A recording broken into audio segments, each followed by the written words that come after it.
आज सर्वोच्च अदालतले जो निर्णय लिएको छ नि त्यो निर्णयप्रति हामी घोर विरोध गर्छौं त्यही सर्वोच्च अदालत हो जुन सर्वोच्च अदालत भनेको संविधानको व्याख्या गर्ने सर्वोच्च अदालत यो नागरिकता विधेयक यो भन्दा पहिले 2 चोटि पारित गरेर राष्ट्रपति कहाँ टेबल पुगिसकेपछि एकचोटि मात्रै चाहिँ राष्ट्रपतिलाई फिर्ता पठाउने जुन आदेश थियो त्यो आदेश अनुसार पठायो अर्को चोटि चाहिँ तपाईको पठायो भने 15 दिनभित्र राष्ट्रपतिले साइन गर्ने नेपालको कानुन हुँदा हुँदै पनि राष्ट्रपतिले साइन गरेन र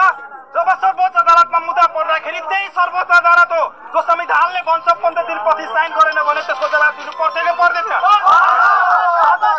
आज त्यही सर्वोच्च अदालतले त्यही सर्वोच्च जुन एक्सन लिएको छ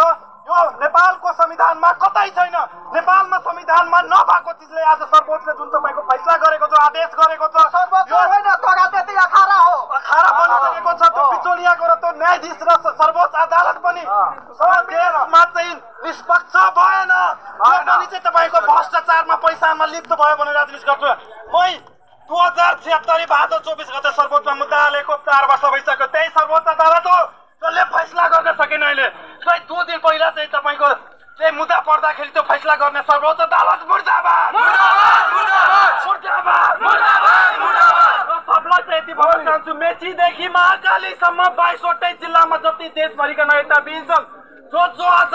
देशभरिको सिडिओ कार्यालयमा नागरिकता लिन गएको थियो त्यो सबलाई चाहिँ यहीँबाट अनुरोध गर्छु यो देशमा जति मधेसको नाममा जो पार्टी चलाइरहेछ जति पनि मधेसी पार्टी दलहरू छ तिमी सबलाई भन्न चाहन्छु तिमीहरू यदि भोलिदेखि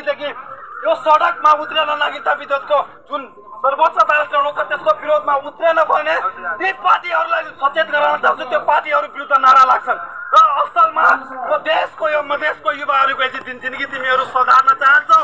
असल राजनीति गर्न चाहन्छौ भने भोलि मेचीदेखि महाकालीसम्म र भोलि यो धनुषा जिल्लाको सिडिओ कार्यालय अगाडि जति पनि यो देशका राजनीतिक कर्मी छन् र जति पीडित छन् त्यो सबैलाई खुला आमन्त्रण गरिरहेछौँ भोलि सिडिओ कार्यालय बन्द हुन्छ भोलि सिडिओ कार्यालय बन्द गरौ भोलि सिडिओ कार्यालय बन्द गरौ सिडिओ कार्यालय बन्द गरौ सबजनाले भन्दैछु यहीँबाट आफ्नो घर वरिपरि गाउँपरिमा जति छन् पीडित जति राजनीतिक कर्मी छन् साथ दिने सबलाई भनिदिनु भोलि सिडिओ कार्यालय बन्द गर सिडिओ कार्यालय बन्द गर धन्यवाद